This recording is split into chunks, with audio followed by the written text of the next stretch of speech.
ഈ ഇതിലേതാ ഇഷ്ടം? എന്തിനാ നീ പറയുന്നേ? ശരാ, എന്നാ ഇതുകൊണ്ട് നിനക്ക് ഞാൻ നല്ലൊരു ബ്ലൗസ് തയ്ച്ചു തരാം. ഇത് ഓരോരുത്തരും തയ്ക്കാൻ കൊണ്ടുവന്ന തുണിയല്ലേ, എനിക്കൊന്നും വേണ്ട. നീ ഇതിട്ട് നടന്ന നല്ല ചന്തായിരിക്കും. ആശാനെ, അളവ് എടുക്കണോ? ഇടയ്ക്ക് സംസാരിക്കരുത് ഞാൻ പറഞ്ഞിട്ടില്ലേ? ഇത് ഞാൻ നിനക്ക് തയ്ച്ചോണ്ട് വരും കേട്ടോ. എനിക്ക് വേണ്ടെന്ന് പറഞ്ഞില്ലേ?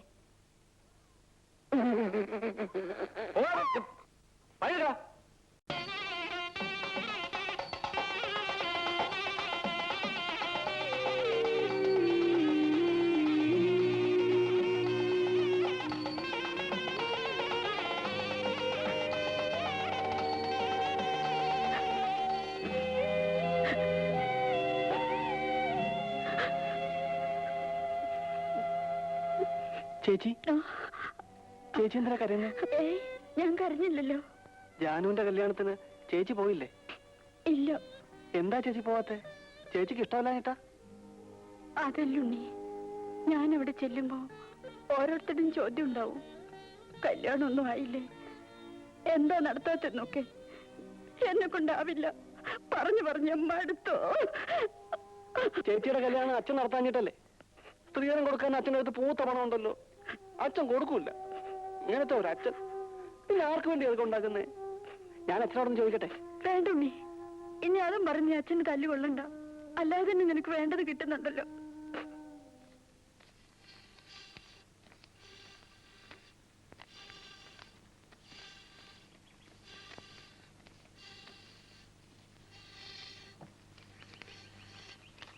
അപ്പൊ കണക്കെല്ലാം ശരിയല്ലേ? കല്യാണത്തിന് തട്ടാര് വരാതിരിക്കുക കേട്ടോ. ഈ ചിങ്ങത്തില് മോക്ക് 18 വയസ്സ് തികയും. വയസ്സ് തികയാഞ്ഞിട്ട് സർട്ടിഫിക്കറ്റ് വാങ്ങി ദേവസ്ഥ കൊടുത്തിരിക്കുക. ഓരോ ഉത്തരവാദിത്തങ്ങൾ നേരത്തെ അങ്ങ് തീരുമല്ലോ. അപ്പൊ ഗോപാലനാർ ഇറങ്ങല്ലേ? ഓ ശരി, എന്നാ ചെല്ലേ.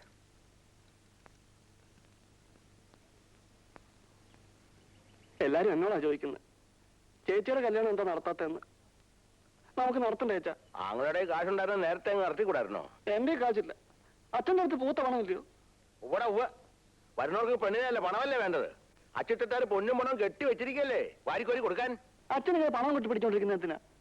ചത്തു പോകുമ്പോ കൊണ്ടുപോകാൻ പറ്റുവാണോ? മിണ്ടാതെ അവിടെ നിന്ന് പടതോണം. അച്ഛനിങ്ങനെ നാട്ടുകാരെ പറ്റിച്ച് കാശ് വാങ്ങിയാലേ അതിന്റെ ശാപം മുഴുവൻ കിട്ടുന്ന മക്കൾക്കാ. കഴിവേറി, നീ എന്നെ നേരെ സംസാരിക്കാതെ അല്ലടാ, അടിച്ച അസ്ഥിയാൻ പിടിച്ചോളയും. ആ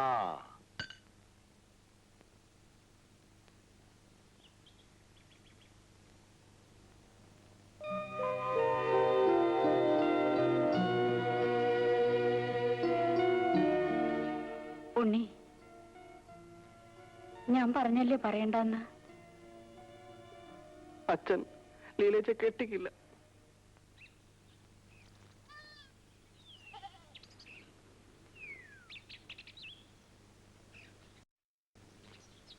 ഭാർഗവനെ,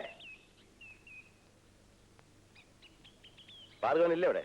ഇല്ല, കടയിൽ പോയിരിക്കുക. കടയിൽ നിന്നാ വരുന്നത്, അവിടെ ഒന്നും കണ്ടില്ല. മുതലോ തരുന്നില്ല, 3-4 മാസമായി പലിശ നിന്നിട്ട്. ഇങ്ങനെ പോയാ എങ്ങനാ? അവൻ വരുമ്പോ പറഞ്ഞേര്. എന്താ ഇവിടെ കല്യാണമൊന്നും ആയില്ലേ? പലയിടത്തും പറയുന്നുണ്ട്, ഒന്നും ശരിയാവുന്നില്ല.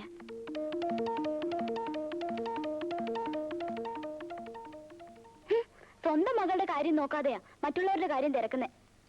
കാശ് ചെലവാകുമെന്ന് കരുതിയാ ലീലയെ കെട്ടിച്ചയക്കാത്തെ. പാവം, അവൾക്ക് 18 വയസ്സായി.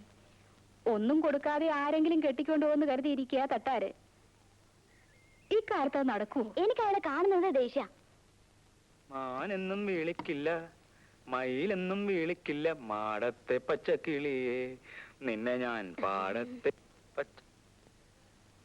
എടാ കൊച്ചാപ്പി, എന്താടാ ഈ തുണിയിലൊക്കെ കൊച്ചു കൊച്ചു ഹോള്? അല്ല, അതെന്തായിരിക്കും ആശാനെ? എടാ, നീ ബീഡി വലിച്ചു കുത്തിയല്ലേടാ? അയ്യോ, ഞാൻ വല്ല നിർത്തി. എടാ കൊച്ചു കഴിവേരുടെ മോനെ, ഞാൻ അവർക്ക് നീ വേറെ തുണി മേടിച്ചു കൊടുക്കണല്ലോ. അങ്ങനെ നിന്നെ ഞാൻ ശരിയാക്കാം. സിഗരറ്റാ? ഓ, വിൽസ് പാക്കറ്റില് ചാർമിനാറാ? അതെ, ആശാന്റെ കടയ്ക്ക് ഒരു വെയിറ്റ് കിട്ടാൻ വേണ്ടിയല്ലേ? നിന്റെ ഒരു വെയിറ്റ്?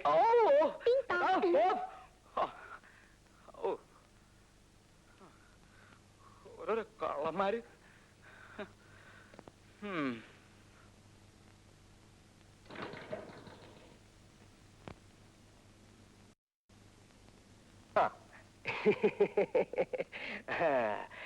വീട്ടിൽ പോയിട്ട് വരുന്ന വഴിയാ. അനിയത്തി പെണ്ണിനെ ഒരു നല്ല കാര്യം ഞാൻ സെറ്റപ്പ് ചെയ്തിട്ടുണ്ട്. സിനിമാ കൊട്ടയിൽ ആപ്പറേറ്ററാ. കല്യാണം കഴിയുന്ന അന്ന് മുതല് നിനക്കും നിന്റെ സ്വന്തം ഭാര്യയ്ക്കും ഫ്രീ സിനിമ കാണാനുള്ള സെറ്റപ്പ് ഞാൻ ചെയ്തിട്ടുണ്ട്. അടുത്ത വ്യാഴാഴ്ച ചെറുക്കനും കൂട്ടരും പെണ്ണ് കാണാൻ വരുന്നതിനുള്ള സെറ്റപ്പും ഉണ്ടാക്കിയിട്ടുണ്ട്. വലിയ സ്ത്രീധനമൊന്നും കൊടുക്കാത്ത തരത്തിലുള്ള സെറ്റ്. ഒരു കാര്യം, അവൾ എന്റെ ഭാര്യയുടെ അനുജത്തിയാ. എന്നാലും ഉള്ളത് ഞാൻ പറയും. തനിക്കും കൂടി അടി കൊള്ളാതിരിക്കാനുള്ള സെറ്റപ്പിന് വേണ്ടിയാ ഞാൻ ഈ പറയണത്. നീ കാര്യം എന്താ വെച്ചാൽ അവൾക്ക് ഒരു ലവ് ഉണ്ട്, ഒരു പ്രേമം. നീയായിട്ട് അങ്ങനെ വെച്ചാൽ സാരില്ല.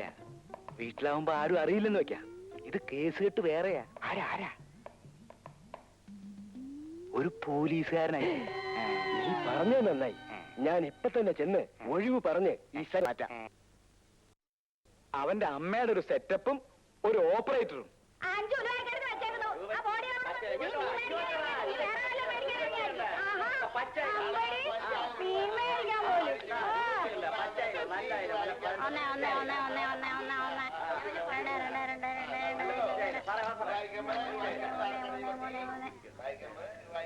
ഇതിനെന്തോ വില? 40 രൂപ. അയ്യോ, ഇത് എല്ലാത്തും കൂടെ 5 രൂപ. 5 രൂപയോ? ആ കൈ കൊണ്ടുപോയി വീട്ടിൽ ചെന്നേ മീനെ തൊട്ടെന്ന് പറഞ്ഞാ മതി. 5 രൂപ പോലും. എന്നാ ഒരു രൂപ പിടിച്ചോ.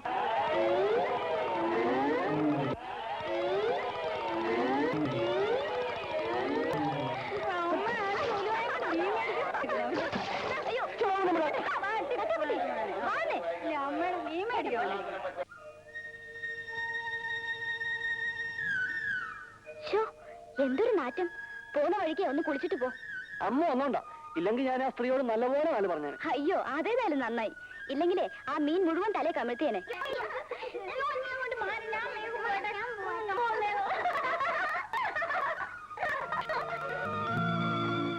പഠിക്കാത്തതിന് പാറൂട്ടി ടീച്ചറുടെ തല്ല് എന്നും എനിക്ക് കൊള്ളുമായിരുന്നെങ്കിലും ഈ കുട്ടികളെ കാണുമ്പോഴാ ആ കാലം കഴിഞ്ഞതിൽ വിഷമം തോന്നുന്നത്.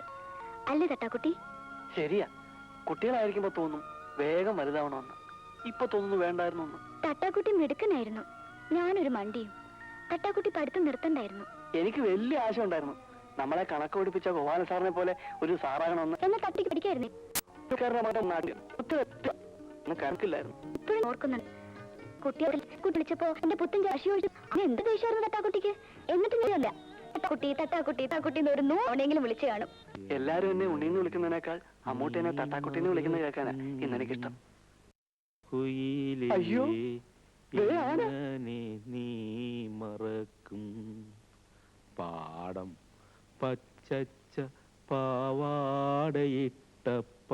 പാവം നീ എത്ര മേലോട്ടു നോക്കി ആടി കളിച്ചതും പാടി പറന്നതും ഒന്നായി കണ്ണീര് നീ. കല്യാണം എവിടെ നിർത്തിട്ട് നടത്തണം നീ പറയണേ? നമുക്ക് കുറച്ച് ബുദ്ധിമുട്ടായാലും എവിടുന്നെങ്കിലും കടവും വായ്പയും വാങ്ങി നമുക്കതങ്ങ് നടത്താം. ആ അച്ചുതൊട്ടാരോട് വാങ്ങിയിട്ടുള്ള മുതല് പോട്ടെ, പലിശ പോലും കൊടുത്തിട്ടില്ല. ആ പറയാൻ മറന്നു, ഇന്ന് ആ തട്ടാര് വന്നിരുന്നു. ഉവ്വോ, ഇത്തിരി പൊന്നും പൊടിയും ഒക്കെ എന്റെ കയ്യിലും ഉണ്ടല്ലോ. എല്ലാം കൂടി എടുത്ത് നമുക്ക് എങ്ങനെയെങ്കിലും അതങ്ങ് നടത്തണം. ഇങ്ങനൊരു കാര്യം ഒത്തുകിട്ടാനാ പാട്. ശാന്തേ, അമ്മൂനെ കുറിച്ച്